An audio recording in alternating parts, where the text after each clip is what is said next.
If you can't even clean properly, maybe you should just have an abortion. I mean, it doesn't bother me either way. How could you say such a thing? Unforgivable, just too far. My name's Alicia. I'm in my late 30s and I'm a company worker. I've been married to my husband Kevin for 5 years now. We don't have any kids yet. When we were getting married, Kevin said, "We're not getting any younger and we both want kids, so I'd like you to stay at home and quit your job." But I just couldn't give up my current job, so we've both been working.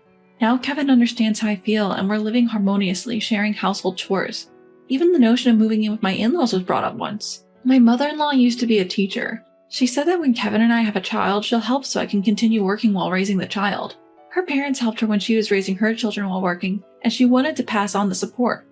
For now, we're leaving things at, we'll think about it once we're blessed with a child. Kevin is quite dominant and expects me to follow a step behind him, especially around his family. Despite that, he is inherently kind and we maintained an equal relationship at home. Lately, my health has been less than stellar.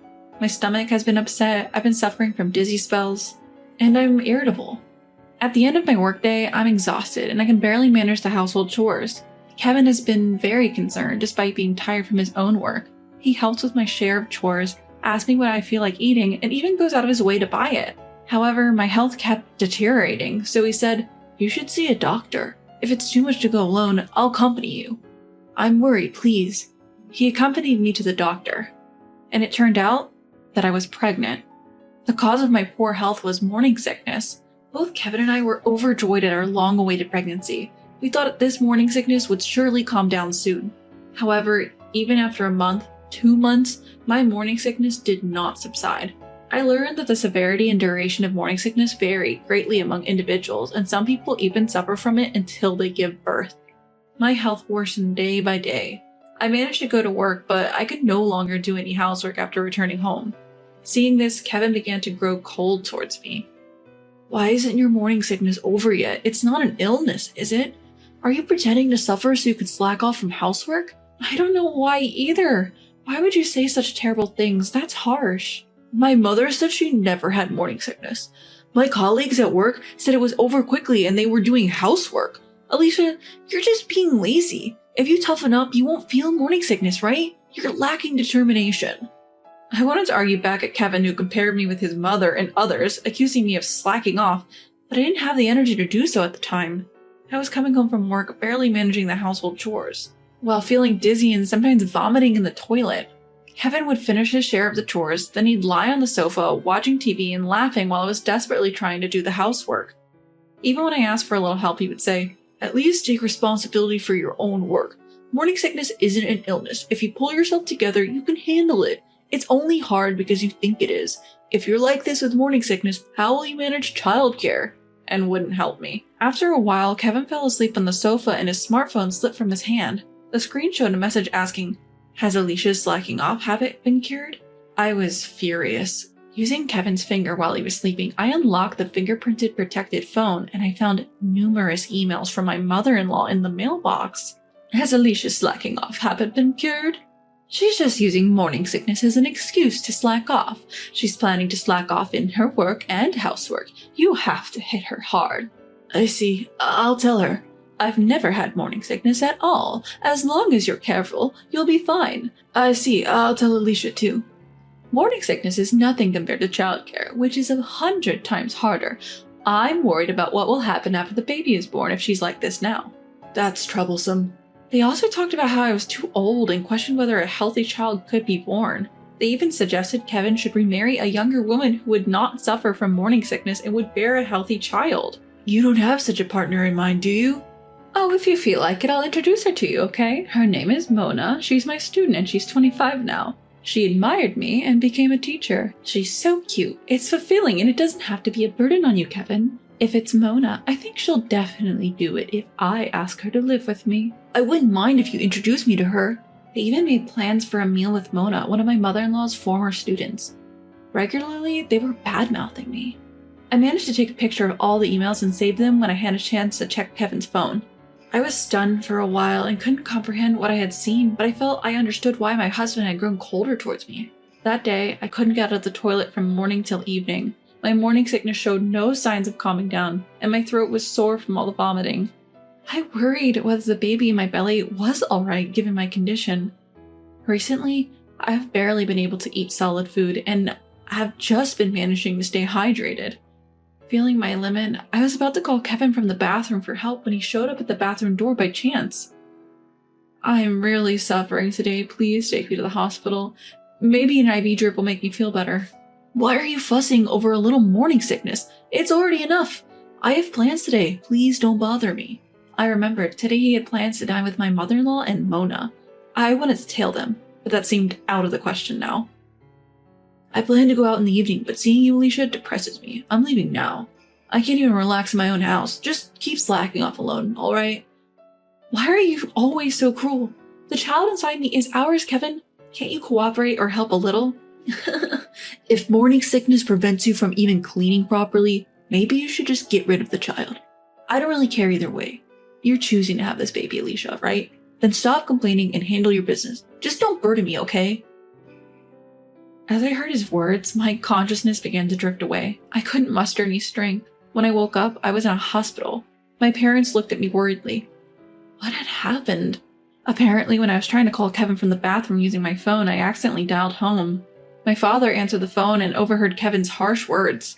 My parents rushed to our place immediately and found me collapsed alone in the bathroom. Kevin had left me unconscious and gone out. My parents quickly called an ambulance and I was taken to the hospital. Fortunately, both I and the baby were okay, but I was advised to stay in the hospital for a night just to be sure. My parents tried to reach Kevin, but he was unresponsive. He had read the messages but didn't reply. He didn't show up at the hospital that day. I told my parents everything, sobbing. I showed them all the photos from Kevin's phone. My father, deep in thought, said, "We need to talk with Kevin and his parents." The next morning, when I was about to be discharged, Kevin finally showed up in my hospital room. Kevin, grinning, said, "Seriously?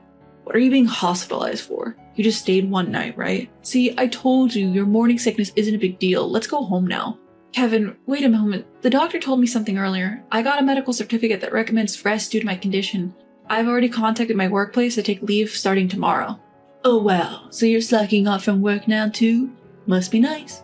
This morning sickness thing. Well, it makes sense. You would be a burden to everyone at work in this condition. So if you're going to be home from tomorrow, I don't need to do the chores, right? It's only fair since you're going to be home, slacking off. Kevin, have you been talking to your dad recently? Does he know about Alicia's condition? Well, no, I haven't talked to my dad recently. I do keep in touch with my mom, and I've told her about the situation, so I think she has informed my dad. Considering Alicia's situation and your current attitude, Kevin, I cannot allow her to return home. We will take Alicia in for a while. What? Don't spoil Alicia, please. Well, we are sorry, but regarding this matter, we need to apologize to your parents. We would like to visit when your father is present. Also, what happened last night? We tried contacting you multiple times. Or perhaps you were too busy with work? I wonder if Kevin noticed that my mom's eyes were not smiling even though she was. He made a tense face and said, "Okay, I understand. I'll make arrangements. Last night I was working. I've been busy recently. Excuse me." And he left the room. Then the doctor came for the final check before discharging me. After finishing the examination, the doctor explained how I should take care of myself from tomorrow onwards. He then addressed Kevin. "You're Alicia's husband, right? Alicia is going through a tough time right now, so please take care of her. Try to do the chores so that she can rest her body." To which Kevin replied, "Doctor, what are you talking about? It's just morning sickness." Well, I understand from your position you have to say that to avoid complaints, right? Don't worry, I'll make sure Alicia does what she needs to do. When we have a family meeting, my parents will surely reprimand her too. Now, if you'll excuse me.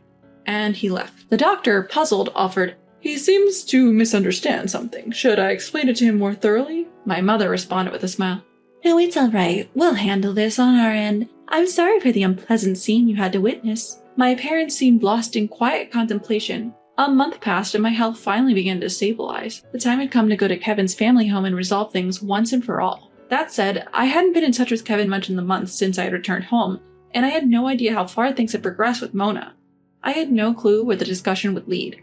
I'm sorry for the inconvenience caused by my extended stay at my parents' home due to morning sickness. It's not a bother at all. Are you feeling better now? Be careful not to push yourself too hard. While my father-in-law expressed concern for my health, Kevin and my mother-in-law gave me condescending smirks. Thank you. In fact, Kevin mentioned that Alicia's morning sickness was an act of indulgence, which is distressing for us as her parents. Morning sickness as an indulgence? Kevin, did you say that?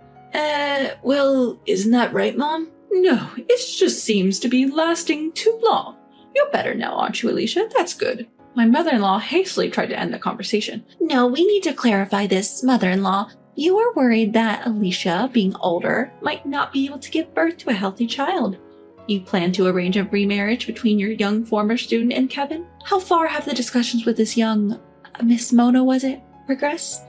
What is this all about? Has my wife really said such a disrespectful thing? No, it's not like that. It was a joke. A joke? Mom, what do you mean? We've already had a meal with Mona, and I really like her. After this, we will divorce Alicia for failing to do housework and claim alimony. Then I will marry Mona, right? At Kevin's words, everyone fell silent. An uneasy silence filled the air. My mother-in-law turned pale, and my father-in-law was red in the face. It seems there has been some outrageous discussions happening without my knowledge. For today, please go home. I will have a proper conversation with these two. I apologize for the situation. Once again, I ended up returning to my parents' house. I felt like I might never return to that house again. A few days later, I learned a surprising fact from my father. Kevin had received disciplinary action from his company. The reason was maternity harassment. He had committed maternity harassment against a woman in his department. It's evidence that you're slacking off if you get sick just because you're pregnant. Work is not your place to relax. If you don't want to work, then go home. He would assign heavy lifting tasks to visibly pregnant women. Can't you even do this? You're just a burden on the company. You should just quit already. You're a nuisance to everyone. Apparently, it was awful. There were several victims, and they seemed to have reported him to the company's compliance department. My father, who has connections with Kevin's company, apparently got the information. Kevin said, "But Mom taught me that. I just said what Mom said. What's wrong with that? I think the same way in my heart, but in public I pretend to be kind to pregnant women and worry about them if they're not feeling well. Don't you understand that?" Then you knew that even if you thought so, you shouldn't say it out loud to Alicia, right? Why did you say such a thing to Kevin? Why did you do something that would lead to their divorce? Kevin seemed to understand nothing, so I thought I could guide him to divorce. I thought Mona, being young, would listen to me. She admires me after all, and I'm sure she'll agree to live with us. Alicia is just too headstrong, and I don't prefer. It seemed my mother-in-law had arranged everything behind the scenes. My father-in-law didn't know anything, and Kevin was just a pawn in her game. Afterwards, I was incessantly contacted by Kevin. I was deceived by Mom. I was just misunderstood. I didn't know anything. Please forgive me. I will treasure you and our baby from now on. Oh, just the other day you were telling me to get rid of this baby, weren't you? It's too late to start caring now. We're getting a divorce. Please live happily with Mona. We had this back and forth many times. Kevin's words, "just get rid of it," that I had heard while I was fainting deeply wounded my heart. It was something I simply couldn't forgive. On the other hand, I learned that Mona was not aware of Kevin's marital status and had only agreed to have dinner with him because my mother-in-law suggested it, assuring her it would avoid complications at work. Apparently, she didn't become a teacher because she admired my mother-in-law, nor did she hold any particular affection for her. When she found out about my mother-in-law's manipulation, she was genuinely shocked and looked down on her. She had just been unwittingly dragged into all of this. I was worried that getting a divorce would be difficult, but my father-in-law stepped in. He scolded and persuaded both Kevin and my mother-in-law, and we were able to finalize the divorce. I deeply regret that Kevin hurt you in such a difficult time of pregnancy. As a father, I feel extremely guilty. I am also sorry for my wife's actions and for not having monitored her properly, which caused a great deal of discomfort. He apologized from his heart. He paid for Kevin's alimony and child support in a lump sum, and apparently planned to make Kevin repay him in installments. I was able to smoothly finalize the divorce thanks to you, father-in-law. Please come visit us when the baby is born. I'd love to, but hold off for now. I need to straighten out Kevin and my wife and keep a close watch on them. Besides, if they found out I was secretly meeting you, they might go off the rails again. I don't want to expose you or my grandchild to any more danger. Kevin resigned from his job, which he had been disciplined at. He said it was too hard to stay at the company. He tried to find another job, but seemed to be having a hard time sticking to one. He's living with his mother under his father's watchful eye, and it seems he's having a rough time. Rumors about Mona's situation spread in my mother-in-law's workplace, and it seems everyone is giving her strange looks. The teaching world is a rapid turnover of school reassignments every 3 to 8 years, which apparently makes it easier for rumors to spread. Even without this rumor, my mother-in-law was already a dubious person, so people around her were likely thinking she might do something like this. I wonder if she was shocked to find out that Mona, whom she thought admired her, actually disliked her. Lately, she seems to have become very quiet at work. After safely giving birth to a girl as expected, Kevin pleaded, "Please let me see my daughter. I have a right since I'm paying child support." I responded formally. Child support payments and visitation rights are separate legal obligations and not exchangeable. We decided during the divorce that you would pay child support and we would not have visitation. Therefore, I declined your request for a visit. After that, he stopped contacting me. However, sometimes I wonder if it was right to deprive my child of her father based on my feelings. After all, it was my mother-in-law who was the real mastermind, and Kevin was merely brainwashed. When I confessed this story to my mother, she said, "Indeed, Kevin is a kind person, but I wonder, who is he the kindest to? If he's kindest to you and his daughter, it might be okay to let him see her. What do you think?" Indeed, Kevin is kind, but he's the kindest to himself. Or rather, he's only kind to himself. That's why when I was sick and became a burden to his life, he was filled with negative feelings towards me and ended up going along with my mother-in-law's plan. I can't trust a person who pushed me away when I was weak and needed help. I might ask my daughter if she wants to meet him when she's old enough to have her own opinions. But until then, I don't plan to let her see him. My world completely changed after my daughter was born. Parenting is really fun, but it's also very challenging. I plan to take maternity leave for a while to focus on parenting, and then return to work after leaving my daughter at daycare. I decided to live at my parents' house during my maternity leave. I'm considering finding an apartment near my parents' house where I can live with my daughter soon. Since then, I secretly contacted my father-in-law and asked him to visit us once without informing Kevin. Seeing him carefully and tenderly lift my daughter in his arms, I couldn't help but wish he could visit more often. He didn't take any photos of my daughter. He said if he took any, he might keep looking at them at home and then his wife and Kevin would find out. Instead, I took a lot of pictures of him and my daughter together. I plan to make an album and present it to him one day. I'm incredibly fortunate. I have the support of my parents and a job to return to. Sometimes I wonder what would have happened if my morning sickness had been lighter and I had continued to live with Kevin. Would he have cooperated with me when childcare became difficult, thinking of our daughter and working together to overcome challenges?